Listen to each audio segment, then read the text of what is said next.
well. Welcome along to Time to React. It's another top event for you guys this evening. Hope everyone's doing well. Obviously, since last time we spoke, we've got a few more restrictions in place. So looks like it's going to be a while before we can get a room of people together again in central London and be sharing some beers and pizza. But you know, fingers crossed, we're not done there forever, but we will continue doing on these events online as and when we can. We're always looking for some top speakers for these events. So if anyone is interested, has a topic related to, you know, front end and React, then obviously we're more than happy to accommodate you and sort of schedule you in for the upcoming months. We also have a number of other events as well if people would like to get involved in stuff outside of React but still related to kind of digital technology.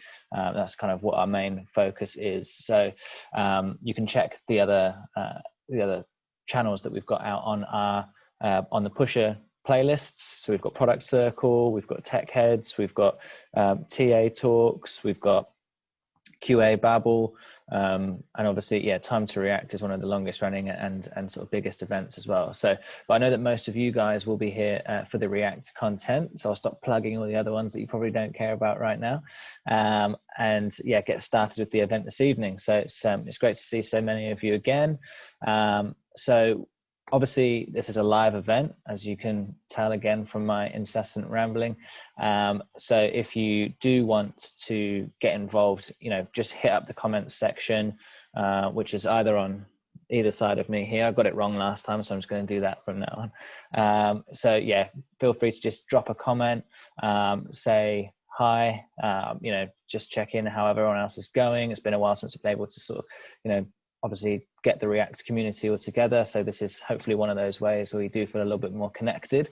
But yeah, obviously you are able to ask questions to myself and our speakers for this evening as well, which is a lovely little segue into who our speakers are. So we've got one speaker who has presented with us before, and we've got one guest speaker who has never presented before at all. So it's quite you know, two kind of polar opposites, but I'm sure you'll both be very well received, so don't worry. So our first presenter of the evening is Arti Mathanda. So she comes from Simply Business. So she's presented at our event previously. She presented at in May, I believe it was, talking about React hooks. So she's back. You didn't scare her off too much last time, or she's forgotten about how intense your questioning can be. But this time her topic is about getting started with Storybook. So Storybook for React is not something that we've had before, I don't think. So it'd be really interesting to kind of hear Arti's presentation on that. So she'll be up first, followed by a Q&A where you can get involved, you can ask the questions, you know, just drop them at any stage throughout the presentation, and then we will field those questions to her at the end. Then we've got Florin. So Florin is a student with Kodiri. So I think a few of you guys might have been there for the Kodiri live coding challenges and things like that we've done in the past. So Florin has gone through, you know, he's basically been an intern with those guys, and he's gone through and sort of, you know, had a deep dive into the Kodiri platform and been learning React there for some time now. So he's going to be presenting with us kind of, I suppose, on his, it's always interesting for people that have, you know, had quite long careers within, you know, technology, but then to speak to people that are right at the very start of their careers as well and get their insights, because they're often quite different in terms of how things are done, not necessarily one better than the other. So it'd be really interesting to hear sort of Florin's take on React, and he's specifically going to be talking about React portals as well, which I know is something that gets a lot of people, you know, the conversation happening. So yeah, and then at the end of Florin's, obviously another Q&A, so you'll be able to get involved there as well. So yeah, I'll kind of let you guys crack on with it. Do drop a comment at any stage if you want to sort of speak to me, or you can drop me a direct message as well. I'll drop my LinkedIn profile in there, so if anyone wants to get involved at a future event or sponsor a future event like Simply Business are doing this evening, then yeah, feel free to get in touch. And yeah, I'll hand it over to Arti, who I think is up first.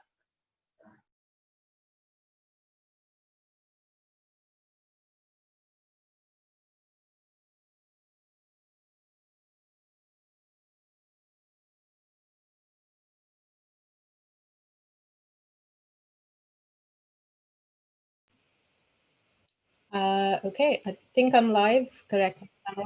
Okay, cool. Hi, everyone. My name is Arti. I have worked in various roles in tech for the last decade. Currently, I'm an engineer at Simply Business, and I work mostly with React and also Rails. Today's talk is getting started with Storybook. I will be showing you examples of code, but I will not be live coding because we all know how that ends up. But the slides, I think Duncan, correct me if I'm wrong, I can pass on the slides somehow if you want to do this on your own a little bit later. So already in the chat, someone asked what is Storybook and they've never heard of it before. So you're at the right place. Storybook is a JavaScript tool or framework that helps you build, organize, and document your UI systems. It is officially supported for React, Vue, Angular, and web components, but there is open source support for Svelte, Preact, HTML, and a couple of others. Who is it for? It's this extremely powerful tool, and today we can take a look at just a small slice of the ways it can help you and others on your team. This means engineers, testers, product managers, designers, and other stakeholders can all really benefit from it. And let's take a look at an example of Storybook. So this is the Lonely Planet Storybook. You can Google it and find the link to it. You can see they've listed all their components in one place, their typography, fonts, icons, design tokens, components like cards, basic, with video, etc. And as you can see, some of the many uses are documentation for your components, where you can easily show people what the typography, colors, and stuff are. And this is especially useful for designers, but I'd say everyone on the team can benefit. You have the ability to see what components look like either individually or composed together. You can view components on different screen sizes, really useful for testers and engineers. You can do real-time editing of your components. This is useful for the entire team to play around and see how different variables have an effect on our components. And accessibility testing is primarily for engineers, testers, and SEO managers, but really we should all care about accessibility. So let's start and take a look at how we can use Storybook. I've created this dummy React app. Well, it's not a dummy app. It's an actual React app with some typical components like your logo, card, title, subtitle, button, header, etc. It's a cat judging app. You can either judge a cat to be extremely cute or dangerously cute. All cats are winners, obviously. And let's add Storybook to this. So the thing you need to do to get this started is in your terminal, just in the root of your project, run npx sb init, this command. This installs any dependencies, scripts, and config that you need to run and build Storybook. Once that's run, you should see this in your terminal, which will tell you that you've successfully installed Storybook. And then if you want to run it, the server, you have to just run the command yarn storybook. It also adds a couple of new folders to your code. One of them is the .storybook folder, and the other is the stories subfolder in the source folder. .storybook has your config files that you can use to customize Storybook, and we'll see how that's done a bit later. The SRC stories folder has a list of example stories that get auto-generated when you install Storybook. You don't have to delete these stories right away. In fact, I find it quite useful to have them around to see how things are implemented and add them. I would suggest adding it to your gitignore file so that you can refer to it when you want to figure out how to do something and you're lost. So let's look at these example stories. So this is what you get by default with Storybook. This is the welcome or intro page that Storybook automatically generates for you. They've used MDX, CSS, and HTML, and let's write our own so that we can see how that's done. So to add your own intro page, you need to create a file with a .stories extension. You can put this file anywhere. I have put it in the source components folder, but anywhere in the source folder, and Storybook knows with a .stories extension, and Storybook will know automatically to render the file in your Storybook browser page. You can name it anything. Like I said, I've called it intro.stories.mdx. Again, you can create this in JavaScript or TypeScript. I've just used MDX because it's easy. Whatever title you give it here, so I've said hello world, is what will show up in your sidebar in Storybook, which we'll see in a second. And then I've added some generic text and some links and lists. And now if you refresh Storybook, you'll see right away that it has rendered your intro page and it's got the title that we provided it.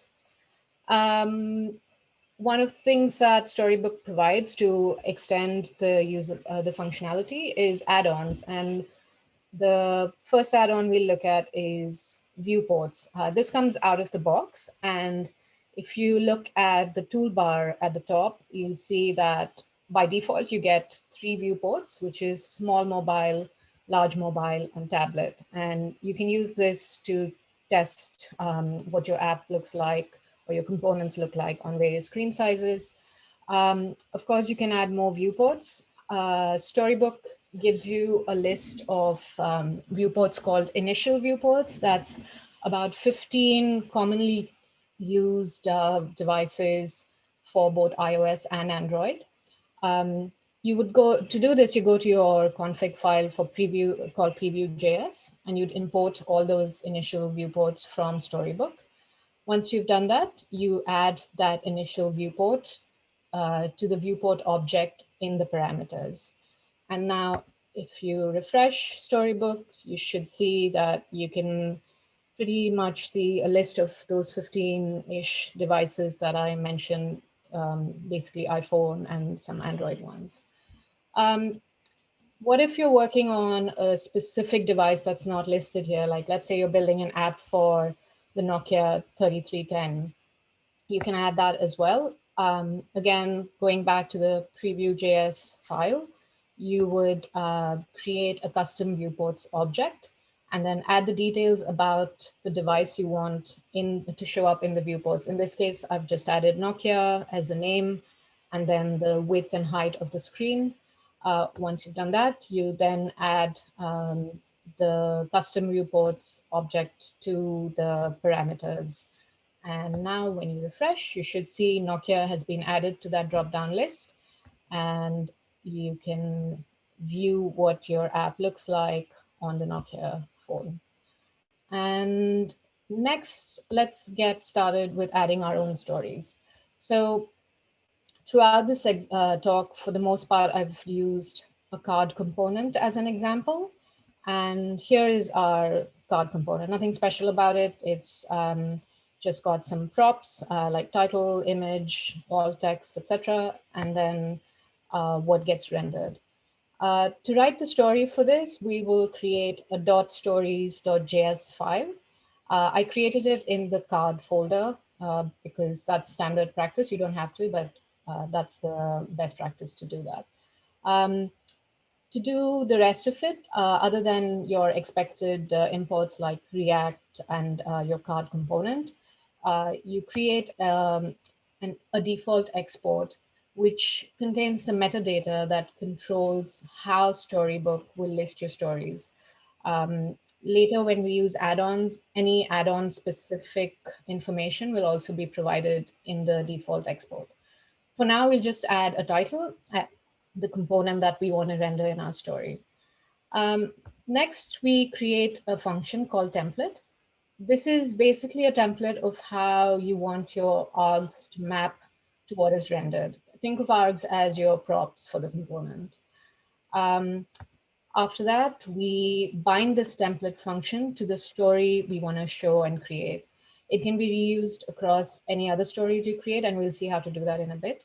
I've created a story here called Kitten Card, and then provided the args for the kitten card, which are just props basically to show the image and title and alt text, etc. And now if you refresh your storybook screen, you'll see that the kitten card story has been added. We can now easily add more card stories using the setup we just created. So let's say you wanted another card component story to see what a bigger image would do to your card. We can add this extra bit to the card stories. In this case, I'm just creating a new const called card with bigger image. You can call it whatever you want. And we're reusing the template by binding it to the card with bigger image. And we are also reusing the args we provided the other story. You don't have to reuse it, but it's convenient. And the only thing that changes here is the image, because we've given it an image with bigger dimensions. And now if you refresh, you'll see the same card with a bigger image. And on the left, you should see the other story we've added. Another cool add-on is the source add-on.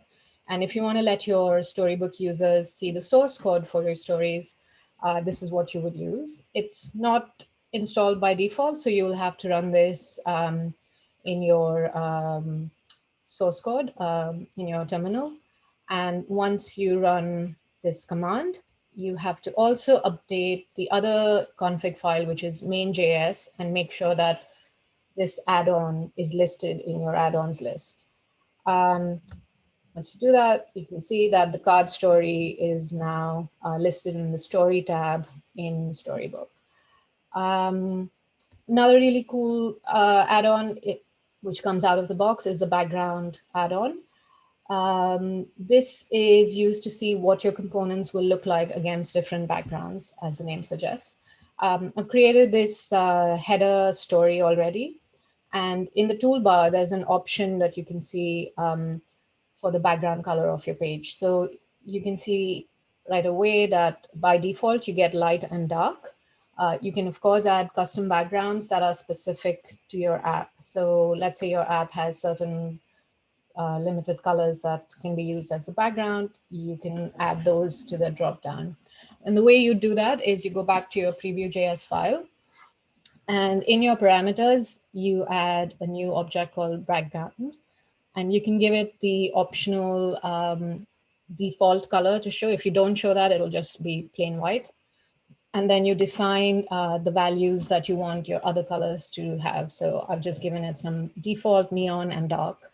And now when you refresh, you should see those three options, and you can check what your components will look like with those backgrounds. Do not use that ugly background though.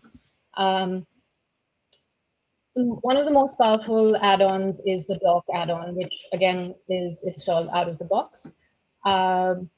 It does several things. One of them is you can see the code you need to render your component and copy it easily and paste it wherever you need to call it.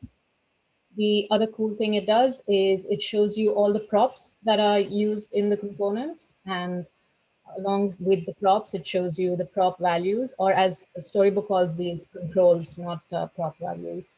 And well, in this example, it says 3 baby cats for the title, and you'll see that that's the exact thing that we've used in our card. Not used, but rendered in our card. And you'll notice that the description and default are empty right now. And that's because we haven't used prop types or default props. And so let's see what happens when we add that. I'm back in my card component, and I've added some basic prop types. They're all string except the children. And when we now go back to Storybook, you'll see it's told you exactly what kind of prop it expects for all these values. And if we add prop types next, prop types are basically if you, sorry, not prop types, default props are if someone renders a component without providing these props, this is a fallback that will be applied to the card. And now when you refresh it, you should see that we've got all the default prop types showing up as well. So you can see this is super useful.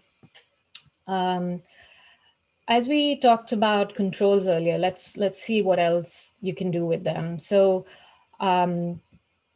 currently, this control, you can change things like the title to see how a really long string, for instance, will affect your component. And you can see it breaks my component. So that needs to be fixed. But you can also do things with it like add, change colors of your components. And to do that, let's add a background color to our card component. So I've just added a really simple background color prop and some style tags to render that color. And now, oh, and you don't see it in the screenshot, but I have also added the prop types and default props. So when we go back to Storybook now, you should see that we've got the background color showing up, and you can change that by using either color names or hex values to do this. And this is super useful, but it's not very user-friendly. It'd be much nicer to have a color picker here. And we can do that by going into our stories, and in the default export, we add what's called archetypes, and we tell it which prop we want the archetypes for, which is background color in this case, and we give it the control color. And now if we refresh the screen, you'll see that we've got a color picker, and it's much easier to pick the colors from here. Storybook also has a date control that you can use in exactly the same way. Instead of control color, you'd say control date, and it would have a date time dropdown. Obviously, you won't use it for a background color field element, but you can use that for a date and time field. And now my favorite add-on, which is the accessibility add-on. Accessibility, in my opinion, is not just the ethical thing to do, but it's a legal requirement in many places, and you also get SEO benefits out of making your app accessible. Surprisingly and disappointingly, it does not come out of the box, so you have to run this command to get it running on Storybook. And once you've done that, again, go to your config and make sure that your main.js file has the Storybook Ally add-on. Let's refresh and see immediately you get this color blindness emulator dropdown, which you can use to see what the site will look like to your users that might be colorblind. And you can see the changes as you select the type of color blindness. In addition to that, you also get automatic accessibility testing. You get a report of what's passed and any violations that you may have had in your code. You can also see which element is causing the issue by having it highlighted. So in this case, it's the button with the red background and white text. Another cool feature of this accessibility add-on is the real-time accessibility testing. So for instance, you can use that color picker that we just saw to change the colors and see how they affect your accessibility. For instance, here I've made both the foreground and background the same color, and right away you see that we've got a whole bunch of errors. Obviously, it's a really facetious example, but you can see how easily and quickly you can test different colors and the effect they have on your on your cards and components. So this is, like I mentioned earlier, a really a small subset of things you can do with Storybook. There's a whole lot of official add-ons, which this is a screenshot of all the official add-ons. And there's a whole bunch of community-driven add-ons as well that you can use to make your app easily testable and help others that use your app, whether that's testers or engineers or product managers or designers. I would highly recommend taking a look at the official Storybook docs. They also have a whole bunch of very comprehensive tutorials on there to get you up and running. And that is it for me. Thank you.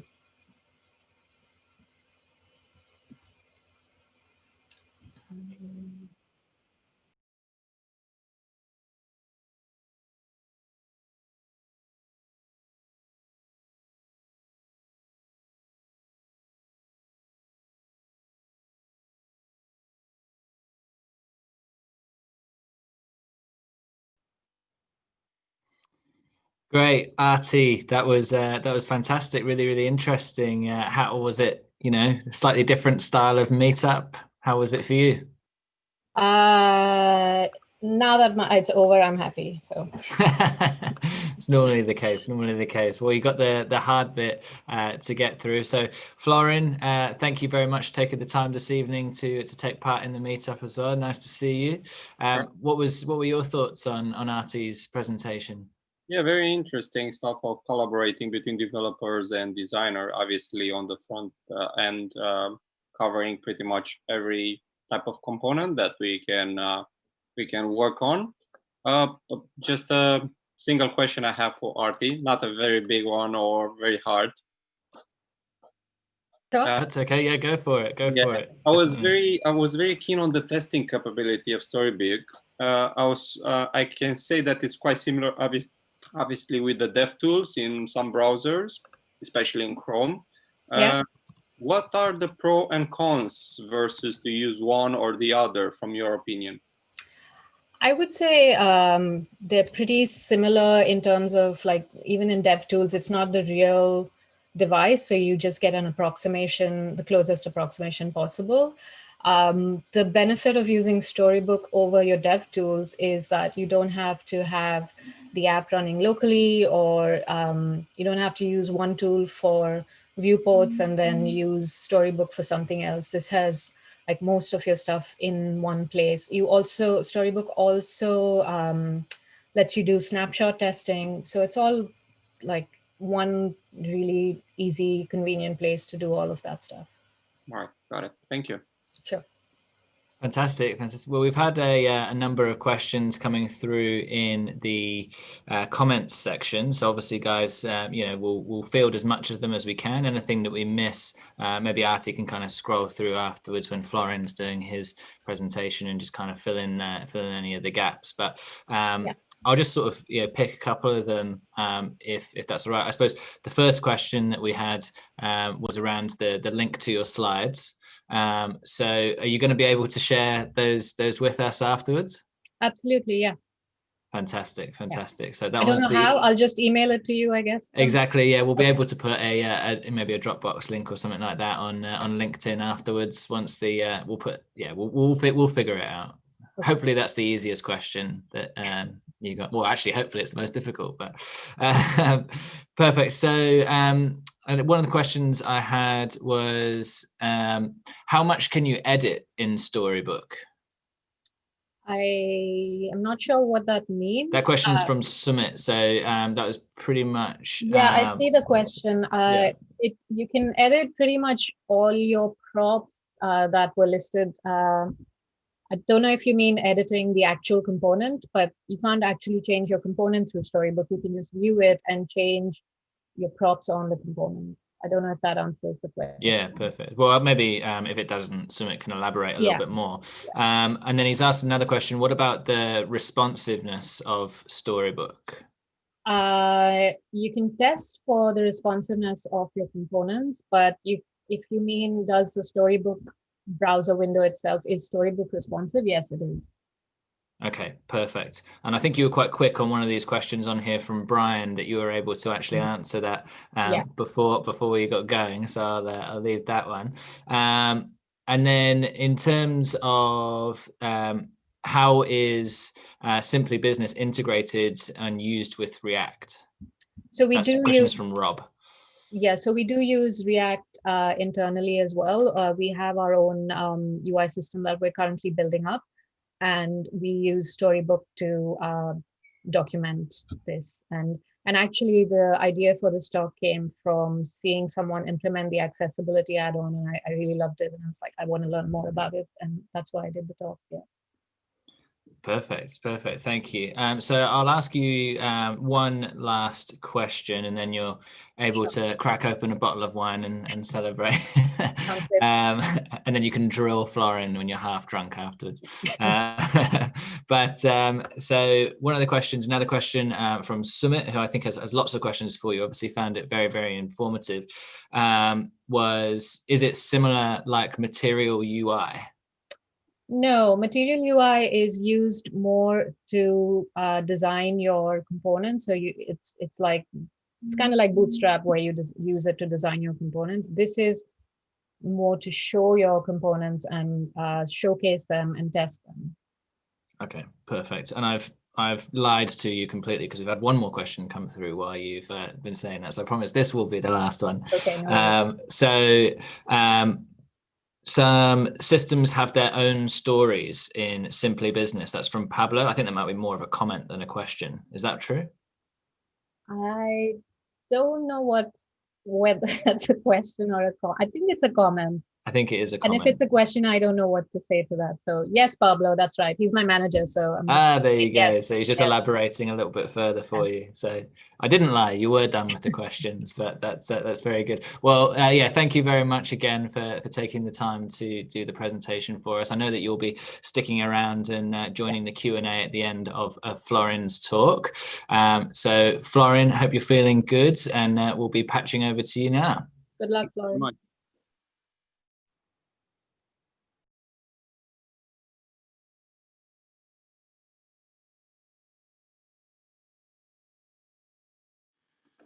Good afternoon. My name is Florin, and I'm a recent graduate of Kodiri Bootcamp. And for the past couple of months, I'm on the quest to explore React in more ways possible in order to be a better developer and learn every day about it. After a veteran speaker in React, Arti from Simply Business, I'd like to introduce you to a couple of concepts and examples about React portals. So React portals was first introduced in React version 16 that was released in September 2017. A portal pretty much it's a way to render an element outside of its component hierarchy in a separate one. When the event is rendered, events happening on it are managed by the React components hierarchy rather by the hierarchy set by the DOM positioning of the element. Hence the name a portal, an element who sits somewhere in the DOM tree that's outside of the normal React components tree. But the React components tree that includes it is still in charge. React offers an easy API to do this, called React DOM create portal, which accepts pretty much two arguments, the first one being the element to be rendered, and the second one being the DOM element where exactly is going to be introduced or rendered. Classic use for this one is modal windows. That's going to be one that we're going to cover today. We're going to see further down the line another one that is as important as well. A model to render at full screen must live outside of the element, so it can be properly styled using CSS. In the following example, I'm going to show a model who is defined as a component. After we saw how we can define a model component, we can see how an app component can render that model, and all the events happening in the model component will be handled by the app, even though technically the model is rendered in a different DOM tree. For example, we're gonna see how we can build a model with React portal. For the moment, we're gonna disregard the HTML and the CSS, and we're gonna use just JavaScript to build the two components, modal and app. We're gonna start with a class modal who extends React component. Okay, and we're gonna define it constructor, and we're gonna pass the properties.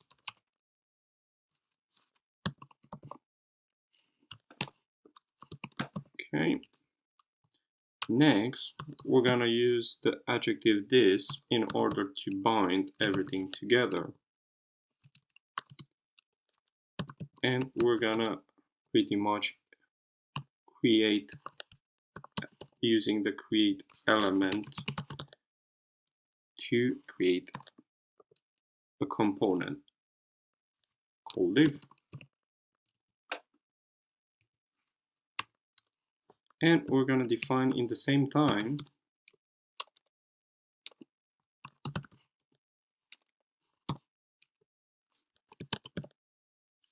the moments that is gonna toggle on and off.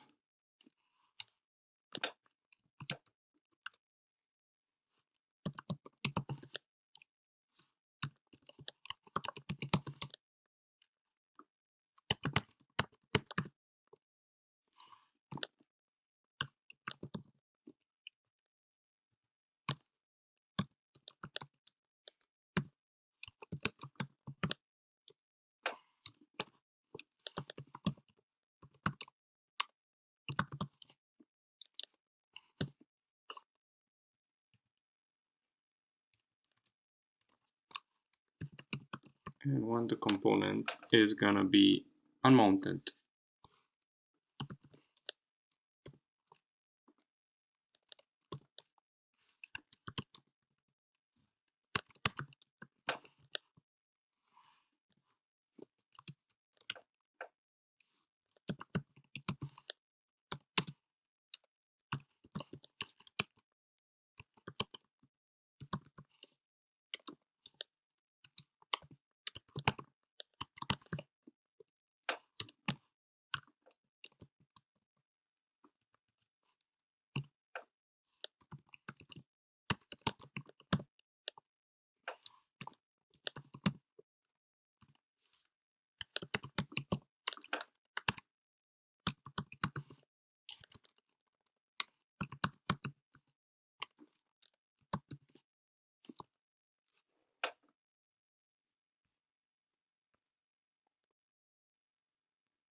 Okay. Next, after we defined how the component will be mounted or unmounted, we're gonna need to define how it's rendered.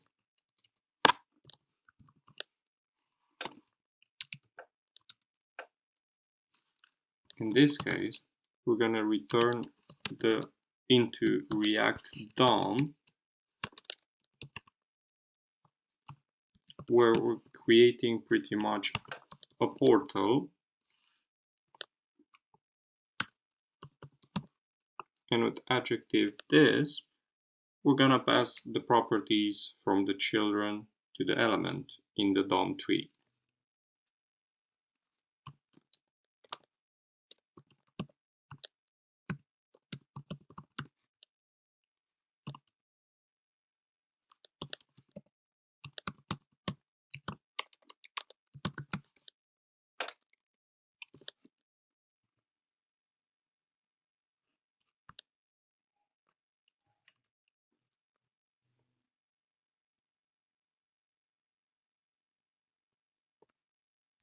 Let's save this pen for the moment.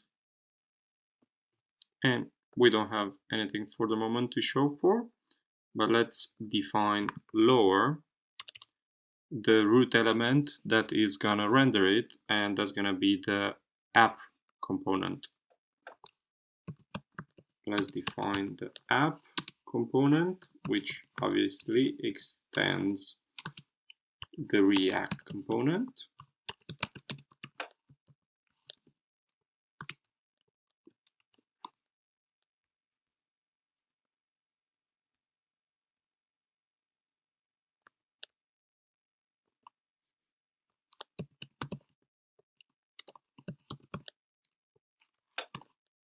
And we're gonna send the properties from the child to the parent.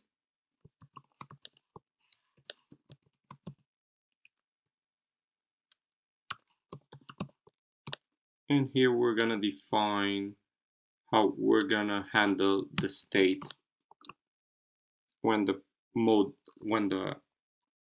model is gonna be changed from showing to be hidden. So state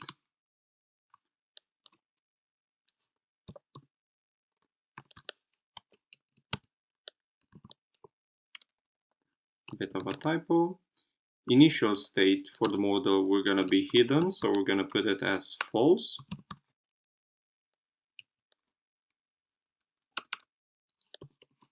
And now we need to define how it's gonna be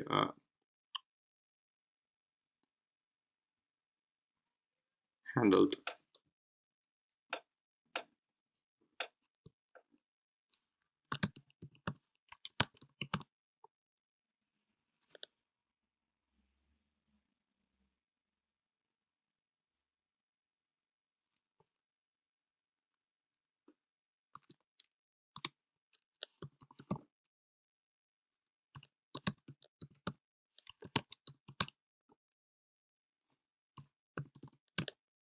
And we're gonna bind that with the adjective this.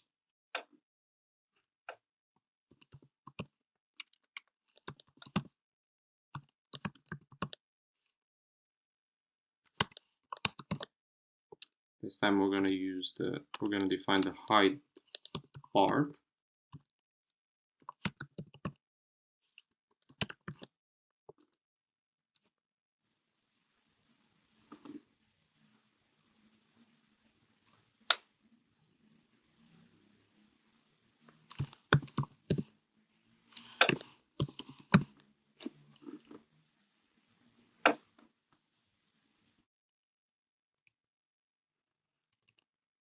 And in order for this bit to work, we need to define what it's doing each one of the function, what should be when it's handled shown or when it's hidden, our model.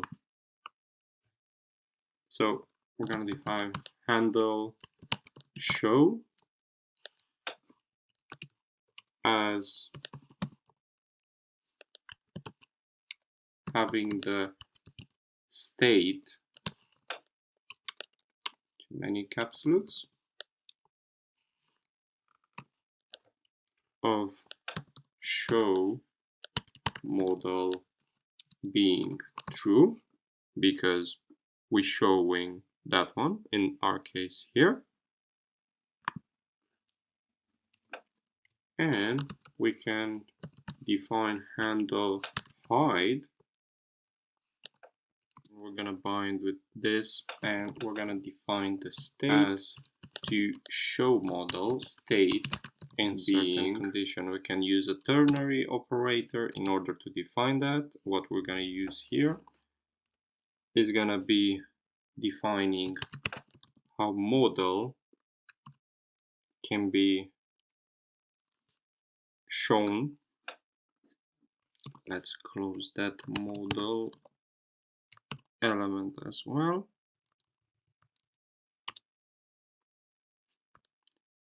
And we can define inside of it a div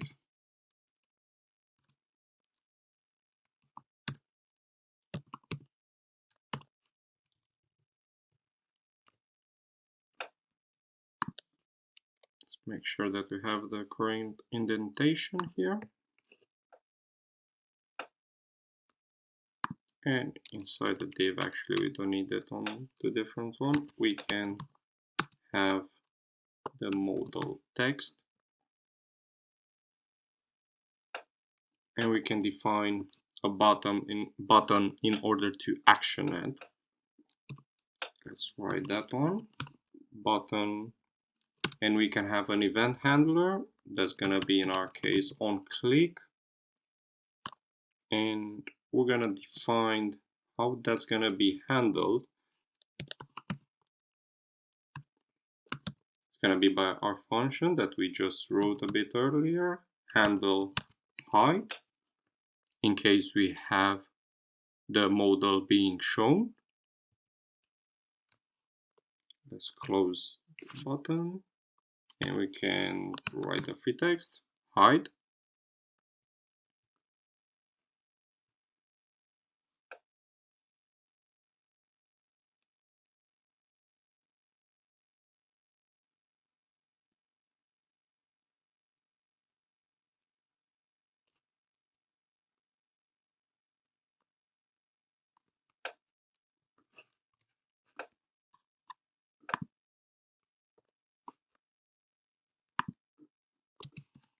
We can have returning the state of score.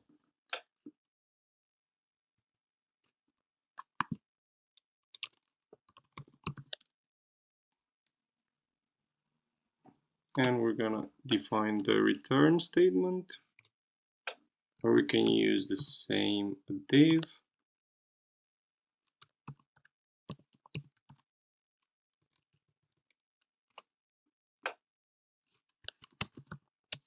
We can say the app, and we're gonna define another button to get out of that state with the event handler as well.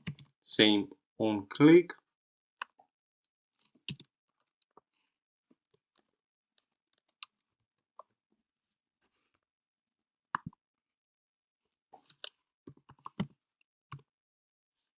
And this one is gonna be the opposite. I'm gonna show it in case it's hidden.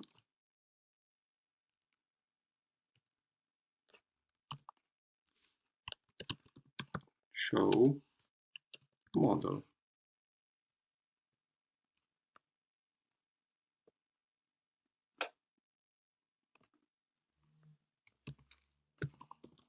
And let's close that button.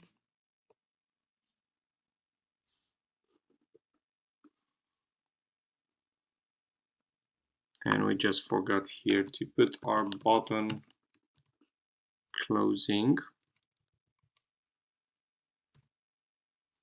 And here as well.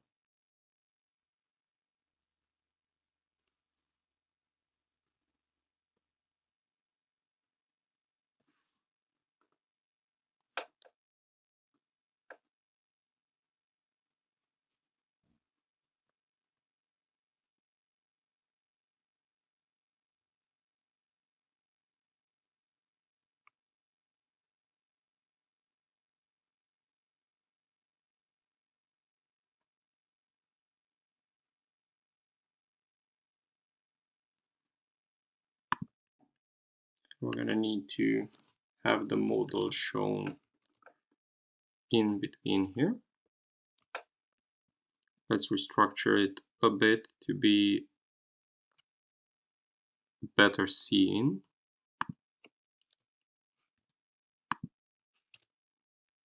Structure of it.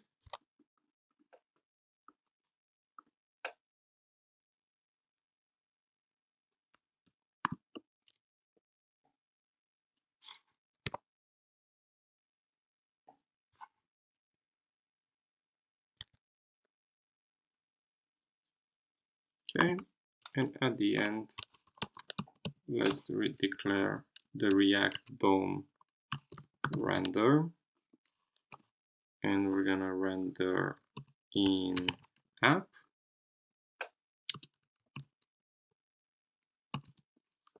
And we're gonna get document get element by ID. And ID being, in our case, app. For the moment, we don't have anything shown in our preview on the right hand side. Have even a warning.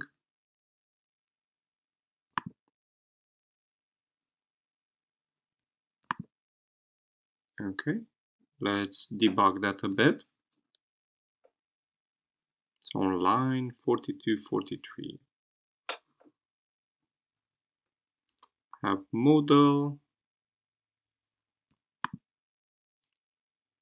Let's see which one is not expected in our case.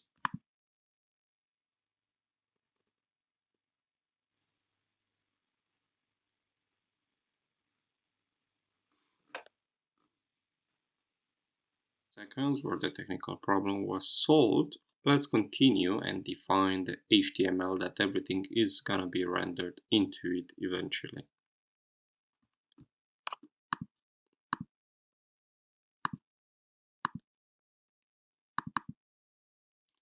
It's gonna be quite an easy part. We don't need to define too much. We just need two containers where we're gonna have both of the worlds, so to speak. We're gonna have initially a div with the ID of app, where we're gonna have the initial root of the app, any React app. And because today we're covering models created by portals, we're going to define another div, this time with the ID of model.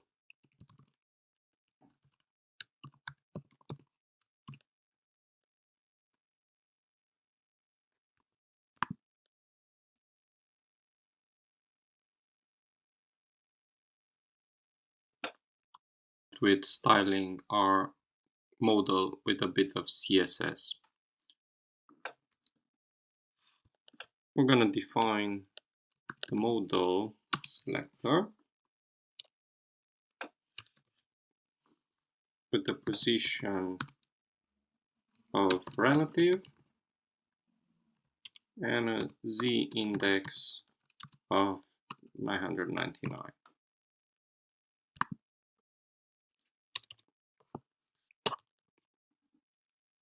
We're gonna have another rule where exactly the model container is gonna be positioned once it's gonna be active and fully visible. So model, we're gonna target the div, and we're gonna have a background color. Let's use RGBA of 0 and 0 and 0 with an opacity of 50%.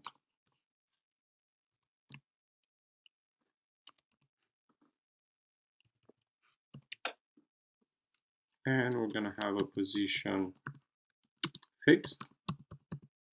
We're gonna have it in the middle of the screen with a height of 100%.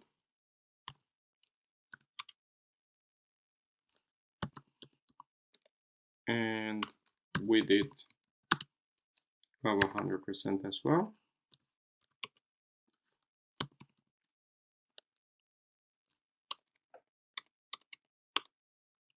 Okay, short typo there, and a top of 0. Let's try to save that one. Do is to define the left margin, left positioning as 0. We're gonna display flex, and we're gonna align the items to center and justify content as well in center.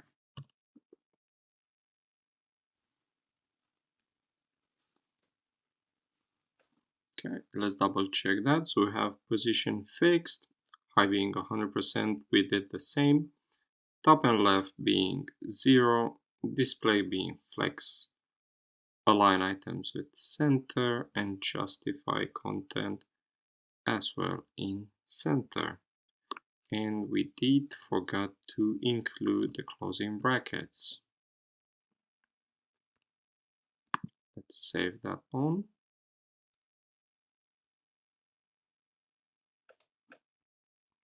Double checking everything is correct.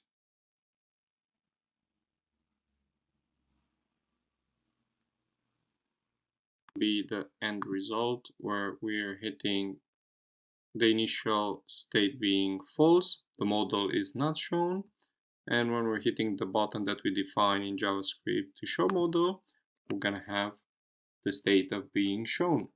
And the other way around, when we're hitting the bottom height, the model is gonna be hidden and we're coming to the initial state. I hope you enjoyed our session of coding for the day. Thank you very much for having me today, and I'm gladly seeing you in the future. See ya.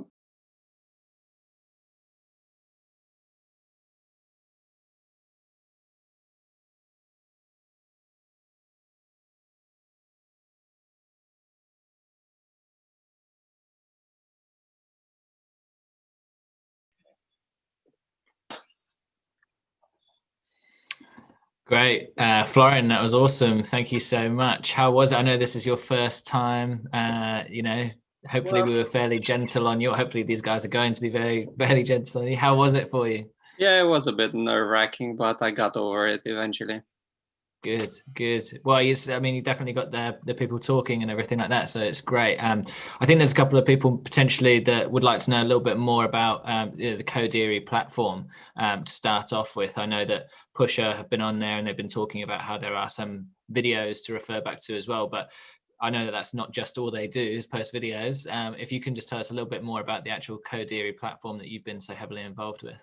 Yeah, sure, no problem. So Kodiri main activity was and it is continuously to improve that platform to bring more educational content regarding different frameworks, mainly revolving JavaScript. Initially was taught obviously on the base blocks, HTML, CSS, and plain JavaScript, vanilla JavaScript, adding support for React as the main focus. And in the recent months, we did diversify a bit. We have Java now present, we have Vue and many others, and some others to come actually. And you can actually try to do a very simple project. And if you're learning more and more, you can do your own projects apart from the examples provided in the platform. Perfect. Well, it definitely sounds like worth checking out. So Arti, how did you find Florin's talk? Yeah, that was really cool. I didn't know about Portal. Thank you for that. I had a question. Is there a reason? Well, can you do this with functional components as well? And have you chosen classes? Well, it's a bit harder to play with this type of new feature in version 16 and upper of React because of a very simple ones, so to speak. If you're using the classes, you can maintain their own private state or data, and you can pass it through to children up and down. With in functional one, it's a bit harder to use actually the state and update it. So that's the reason it's preferred to use classes, and actually nowadays is actually better and indicated to use hooks. Perfect. Okay. Cool. Cool. Thank you. No problem. Awesome. Arti, do you have any other questions, or I don't want to interrupt you? No, that's it for now. Thank you. Cool. No worries at all. So we've got one question that's come through from Rob. I think it's quite a straightforward one. Can you give us the name of the pen? Yeah, sure. I can share that. Perfect. And there's a couple of people who've asked for a link to the platform as well. Yep, sure. So yeah, we'll make sure that we put that on there if it hasn't been done already. But yeah, I think in terms of the content and stuff like that, and more questions that might come through deriving off the back of it, what I'll do is I'll share my LinkedIn profile on there again, and any questions that come through, is it okay if I, both for Arti, for your talk, for the people that aren't necessarily going to watch this live, and for Florin, for you as well, is it okay if I just kind of share those questions with you, and then we can revert them back to each person, if that's all right? Yeah, absolutely. Perfect. Well, yeah, look, I think in terms of the whole event, it's been really, really successful. How has it been for you guys? Good. I know more about Storybook now. So. Same on my side here. I'm learning every day, and portals are a new way to explore. As we discussed about earlier with Arti, we can improve every day, I guess, our knowledge. Perfect.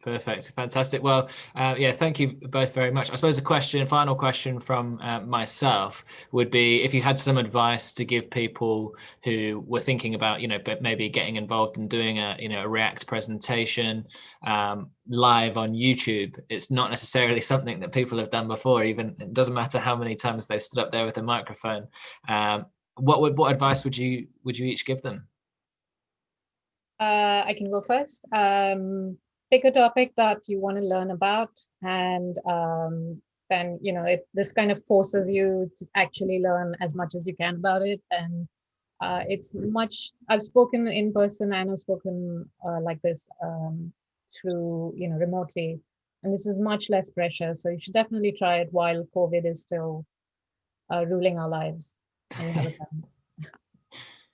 Interesting, because I guess some people find that it's a little bit, I'm not sure, Florin, if you have any thoughts on that, because some people find it a little bit more difficult, not doing it in person. Yeah, I guess depends from person to person, but to complete Arti there, probably it's a general rule that any developer or new developer is learning.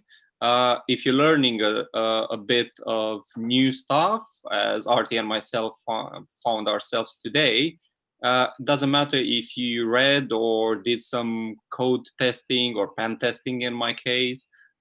If you share it or try to present to someone else, actually testing yourself if you actually learn that bit, or you need to go back to the drawing board and start a bit to catch up.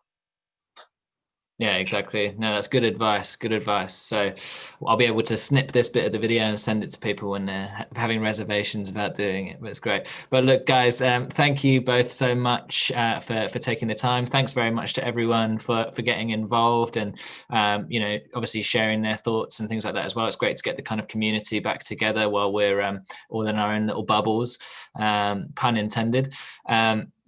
But thank you guys so much. I'll let you get on with the rest of your evenings now. Thanks very much to everyone at home. And we'll see you guys next month for the next edition of Time to React. Thank you. Thank you.